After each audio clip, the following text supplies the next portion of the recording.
os exames, mas agora os resultados dos exames.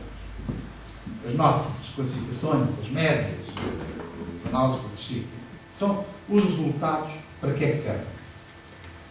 E aqui começamos a pôr a mão na massa, como se costuma dizer. Acima de tudo, são um indicador de desempenho. Porquê é que eu utilizo o termo indicador?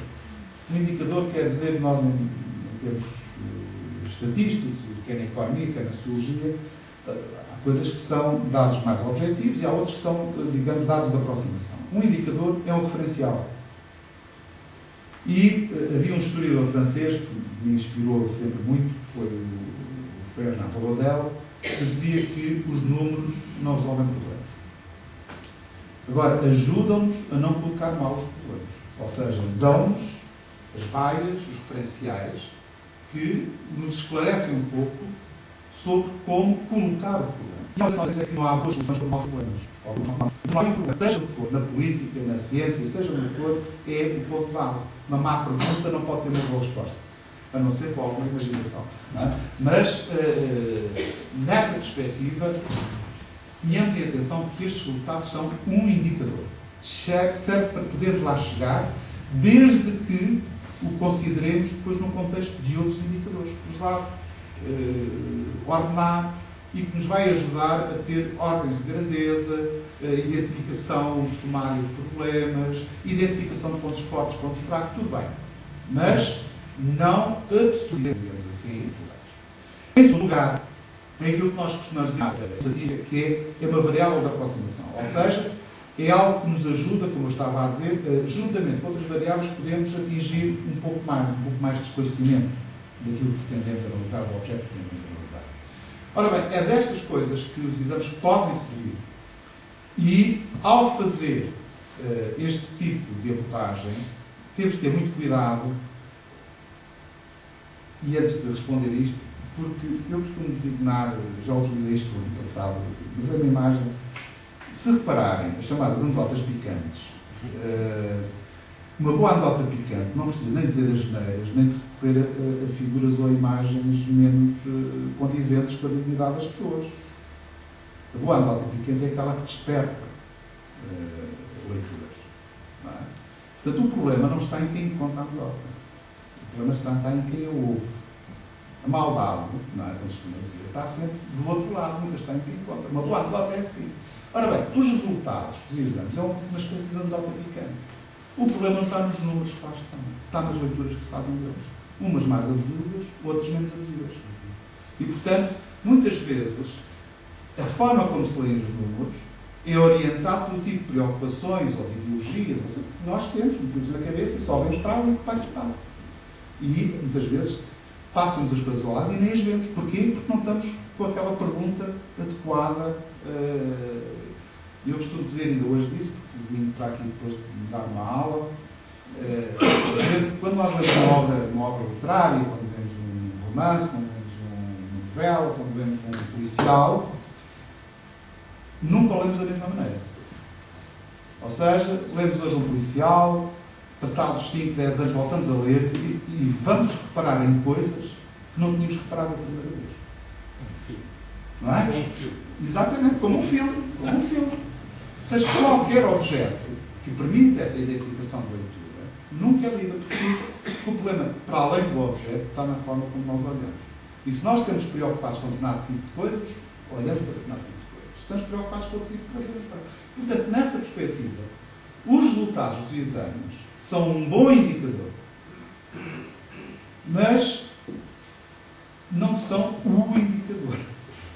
Ou seja, permitem leituras, mas há leituras que são claramente exageradas e eu, tanto quanto possível, tenho algum cuidado sobre isso. Depois coloca-se outro problema que teve na base, digamos, da polémica que em 2001 se encetou na altura do Ministério da Educação. Na altura estava até como ministro o atual ministro dos Parlamentares Sustentados. O que é interessantíssimo, às vezes quando eu noto para aquela bancada, acho uma piada, precisamente quando ouço a Ministra da Educação uma coisa, e olho para o lado e fico surpreendido. E é interessante como o Primeiro-Ministro consegue conciliar estas coisas. Portanto, é uma coisa que não deixa de ser, às vezes há vontade, confesso.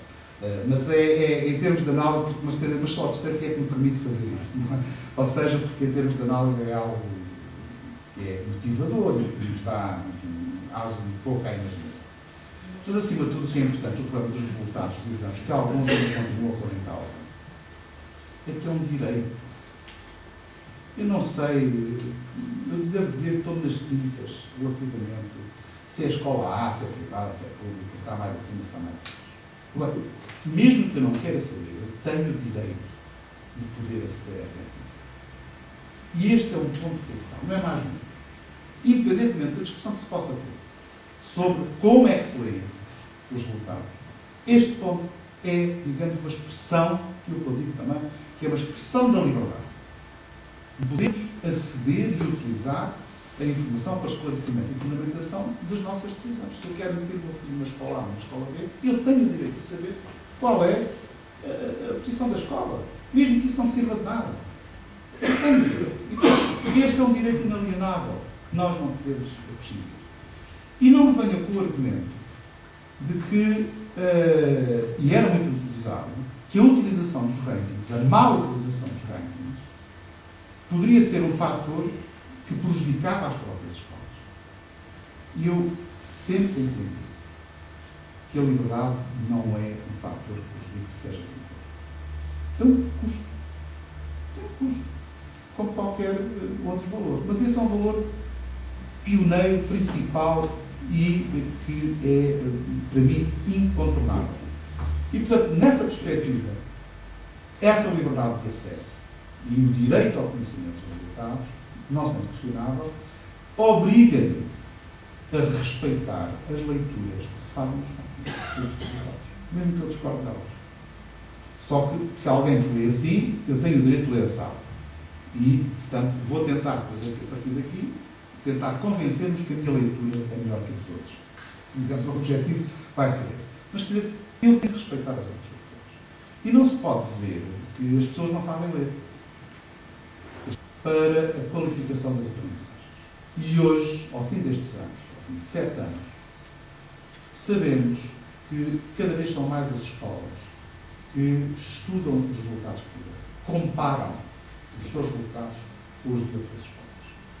Identificam facilmente onde é que têm que investir mais, quais são os problemas que têm que resolver. E isso é um esforço de responsabilização das escolas, dos professores, dos pais, da própria comunidade, mesmo que não seja nada disto. O cidadão que não tem os filhos na escola, mas que é contribuinte, tem o direito de também saber em que ponto é que está a escola, o que é possível fazer, como é que é possível ajudá-lo. Ir lá falar com o Presidente do Conselho Executivo, não sei se com muito coisa ou não, mas dizer assim, olha, eu estou disposto a ajudar, eu faço isto, sei isto, em que é que eu posso ajudar? Quero ser voluntário para trabalhar com as explicações, por exemplo. Por que não? Porque é que as escolas, em vez de continuarem a ser uma espécie de repartição pública do Ministério da Educação, não vão ser a expressão das comunidades locais? Que medo é que há nisso? Eu sei qual é o medo. E outros presidentes? Não! Não, devo confessar que não, o medo é mais grave. É o medo de se perder o poder de centralmente definir as coisas. Isso é um instrumento, a educação é um instrumento fundamental do controle do poder de Estado, toda a gente sabe isso. Não é? E, aliás, agora estou sempre a lembrar-me da aula de há bocado, um dos autores que iba a dar foi Stuart Mill, que é um autor que me é querido.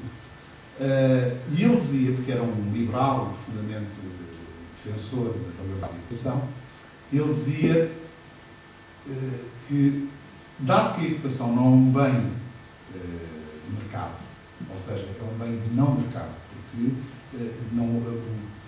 quem procura e quem oferece não tem o mesmo nível de competência. No mercado normal, de concorrência, parte-se do princípio que todos têm informação e são suficientemente competentes para fazer as opções e as escolhas que fazem por A ou por B, ou preço A ou preço B. Ora bem, aquilo que o Stuart Mill diz é que a educação é o melhor exemplo de um bem que não é um bem de mercado. Porquê? Porque não se pode criar uma criança de 5 a 6 anos se quer ou não quer educação. Não se pode pedir uma pessoa inculta que não dá valor a ela se quer educação. Ou seja, há aqui uma responsabilidade social que exige precisamente que o Estado possa definir uma escolha de aula obrigatória, por exemplo. E o Stuart Mill defendia precisamente que o Estado devia definir, a nível do direito, a nível da regulação, devia definir uma escolha de aula obrigatória, mas nunca se deveria meter a dar aulas. Ou seja, não deveria ter escolas. Uma posição liberal, obviamente que depois os tempos que se seguiram não lhe deram razão, mas cada vez mais, face à crise que existe nos macrosistemas de regulação, centralizados, etc., se começa a pensar se eu não teria muita razão sobre isto. Mas, enfim, Agora, aquilo que é importante é dizer que a publicação destes resultados tem ajudado muitas escolas a melhorar os seus desempenhos. E, nesse sentido, torná-las mais competitivas. E competitivas não é competir com o vizinho do lado. Competir é competir com objetivos mais ambiciosos. Essa é que é a verdadeira competição e irmos mais longe. E, portanto, é competir com o futuro. É competir com os grilhões do passado. Não é? Essa é que é, para mim, a verdadeira competição. E, nesse sentido, eu acho que esta divulgação pública dos resultados tem ajudado nesse